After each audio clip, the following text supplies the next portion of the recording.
আমার মেয়ে 2 দিন পরে বাসায় আসছে। 2 দিন আমি আমার মেয়েকে ছাড়া বাসায় ছিলাম। 2 দিন আমার কাছে মনে হয়েছে যে 2টা বছর, সরি 2 যুগ মনে হয়েছে আমার কাছে। প্রতিটা সেকেন্ড হচ্ছে আমি দিশাকে মিস করতেছিলাম। ও হচ্ছে বাড়িতে গিয়েছিল, নানার বাড়িতে বাপ্পির সাথে। আমার বড় বোন ছিল বাসার, সবাই অবাক আমি কিভাবে ওকে যাইতে দিলাম, কারণ আমাকে ছাড়া তো কখনো একা যায় না কোথাও। যেহেতু আমার বোন আর ভাই ছিল সেজন্য গিয়েছে। মানে আমার রাত্রে ঘুম হয় নাই, মানে 2 রাত্রে আমি এক ফুটও ঘুমাইতে পারি নাই, কারণ হচ্ছে ওকে টাচ না করলে আমার ঘুম আসে না। রাত্রেবেলা ও যতক্ষণ না পর্যন্ত আমার গায়ে হাত রাখে ততক্ষণ পর্যন্ত আমি ঘুমাতে পারি না। সেম দিশার ক্ষেত্রে, ও গায়ে আমি যতক্ষণ না হাত দিই ততক্ষণ সে ঘুমাইতে পারে না, কারণ ছোটবেলায় ওকে আমি বুকে নিয়ে ঘুম পাড়াতাম। সেই অভ্যাসটা এখন রয়ে গেছে। আসার মধ্যে মনে হচ্ছে যে ও এখানে বসে আছে, ওখানে বসে আছে। আমি তো কতবার ওকে ডাকছি, মানে এটা হচ্ছে একটা অভ্যাস।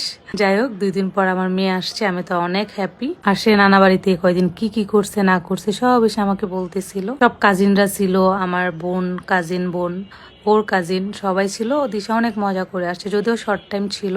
আমরা আবার সুন দেশের বাইরে যাচ্ছি, সো এই কয়দিন একটু শপিং টপিং সব মিলিয়ে আমরা ব্যস্ত থাকবো। সেজন্য হচ্ছে ও ঘুরে চলে আসছে। সো এই সবাই আমার মেয়ের জন্য দোয়া করবেন।